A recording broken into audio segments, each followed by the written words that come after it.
Halo teman-teman, bingung nih mau kuliah di kampus swasta mana yang harganya murah atau terjangkau, serta ilmu yang bermanfaat untuk masa kedepannya. Nah ini dia jawabannya, ada di mana ya? Nah, kami punya jawaban, yaitu kuliah di Universitas Pamulang. Harganya tercapai, dosennya baik, serta penjelasan ilmuannya sangat bermanfaat bagi kita semua.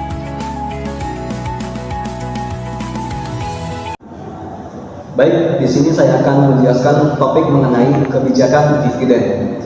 Berikut ini penjelasan dari teori kebijakan dividen.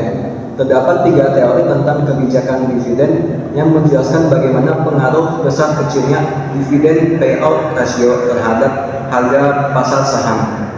Adapun ketiga teori tersebut adalah yang pertama adalah dividen irreverence theory.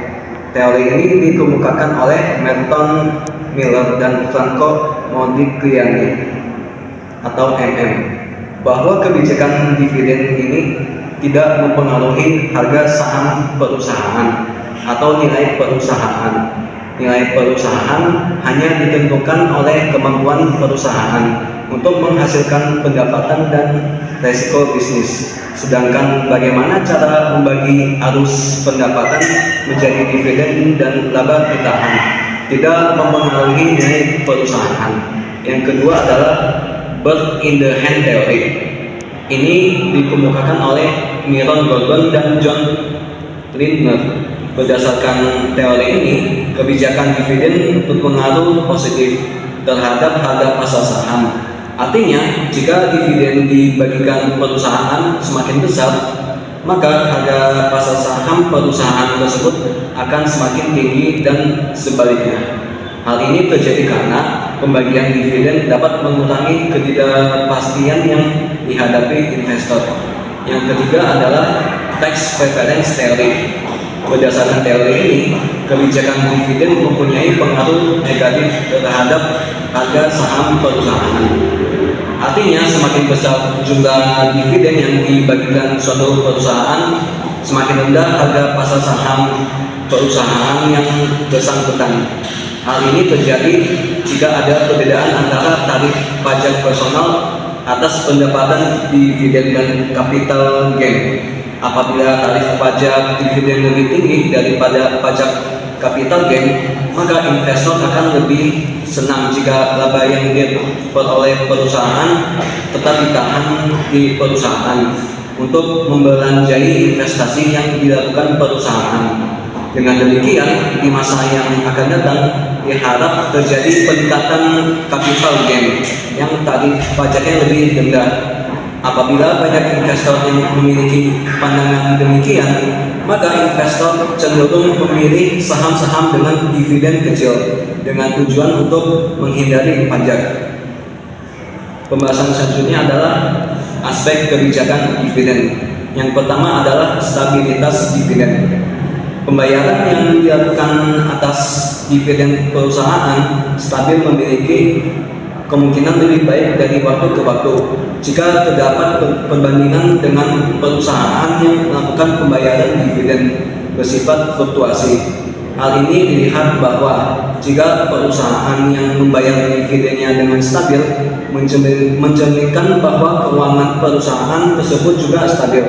Tetapi sebaliknya, jika perusahaan dengan dividen tidak stabil, itu mencerminkan akan kondisi keuangan tersebut yang tidak stabil. Yang kedua adalah target payout ratio.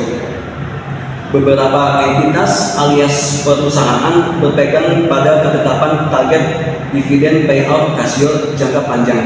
Keadaan tersebut dapat menyebabkan besaran jumlah dividen yang perlu dilakukan pembayaran berubah-ubah ataupun dividen menjadi tidak tetap.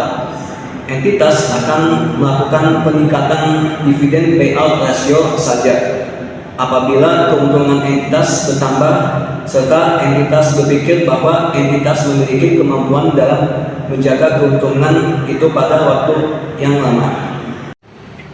Oke, baik, selanjutnya saya akan menjelaskan dividen saham atau stok dividen. Dividen saham merupakan pembayar dividen berbentuk saham untuk para investor. Dilihat berdasarkan perspektif entitas. Dividen saham tak melebihi rekapitulasi perusahaan. Berarti, Ketika dividen saham dibagikan, hal tersebut tak dapat mengubah besaran modal entitas melainkan struktur modalnya yang berubah. Misalnya, PT Abu sebelum melakukan penerbitan dividen saham mempunyai struktur modal sebagai berikut. Yang pertama ada saham biasa sebanyak 30.000 lembar, yang per lembar itu seharga Rp1.500. Sehingga Rp1.500 dikali dengan 30.000 lembar menghasilkan Rp45 juta. Kemudian ada Agio sebesar Rp15 juta dan laba ditahan sebesar Rp60 juta. Sehingga modal sendiri yang dimiliki yaitu Rp120 juta. PT Abu melakukan pembayaran dividen saham senilai 6% yang berarti sebesar 1.800 lembar saham. Maka per 17 lembar saham, investor akan menerima 1 lembar dividen saham. Harga pasar saham pada saat itu seharga Rp3.000 per saham.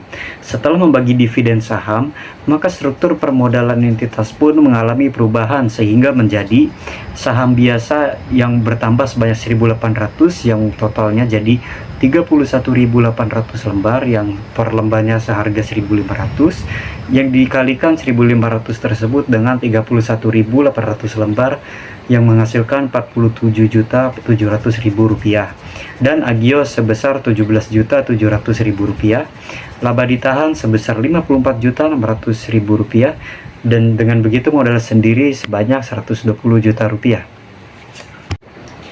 Nilai dividen saham yang dilakukan pembagian sejumlah Rp5.400.000 yaitu hasil dari 1.800 dikali dengan Rp3.000 yang dilakukan pengalokasian sejumlah Rp2.700.000 kepada estimasi saham biasa yang dihasilkan dari 1.800 dikali dengan Rp1.500 serta Rp2.700.000 pada perkiraan Agio yang dihasilkan dari Rp3.000 dikurang dengan Rp1.500.000 lalu dikali dengan 1.800.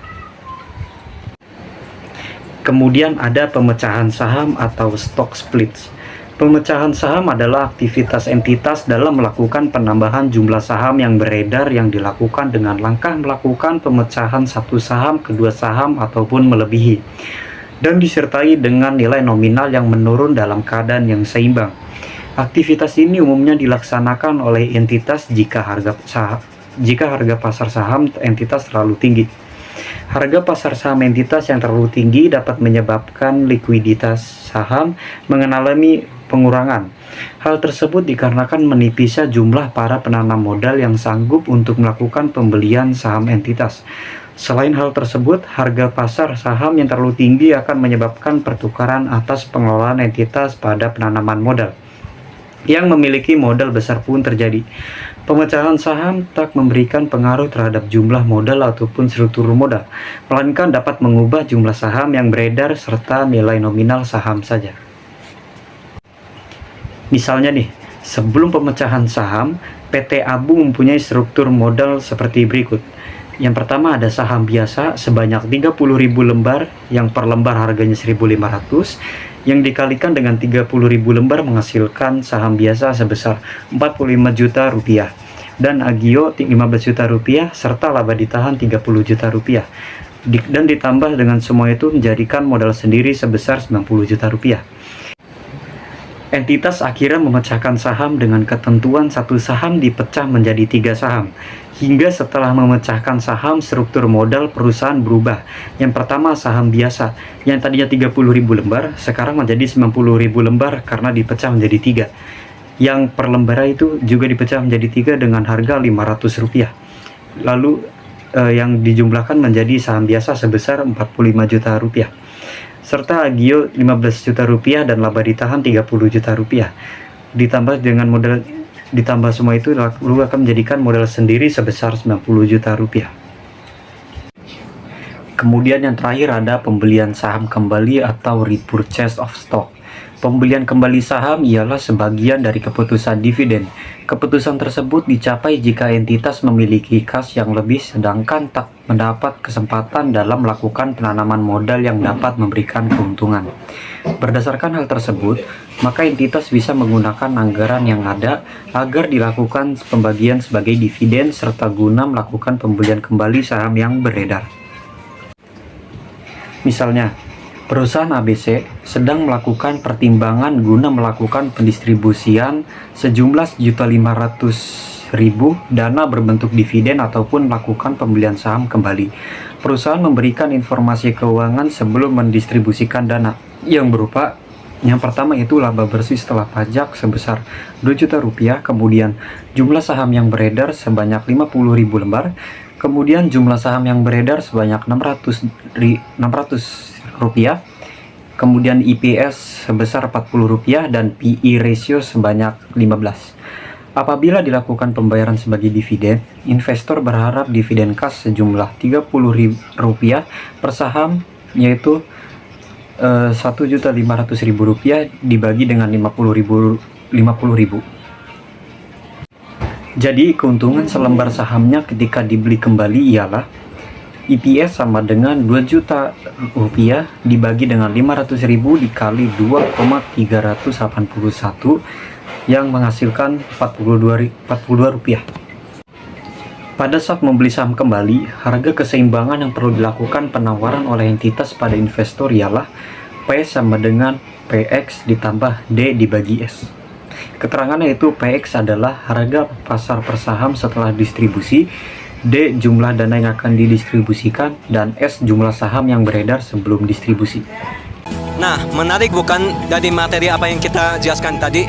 Tentunya menarik dong, serta itu penting. Kenapa penting? Karena agar dapat meningkatkan kepercayaan investor serta kestabilan perusahaan. Benar kan? Benar sekali. Nah, sekarang kalau teman-teman mau penjelasan lebih dalam, teman-teman bisa langsung di Universitas Pamulang. Buruan daftar ya. Terima kasih.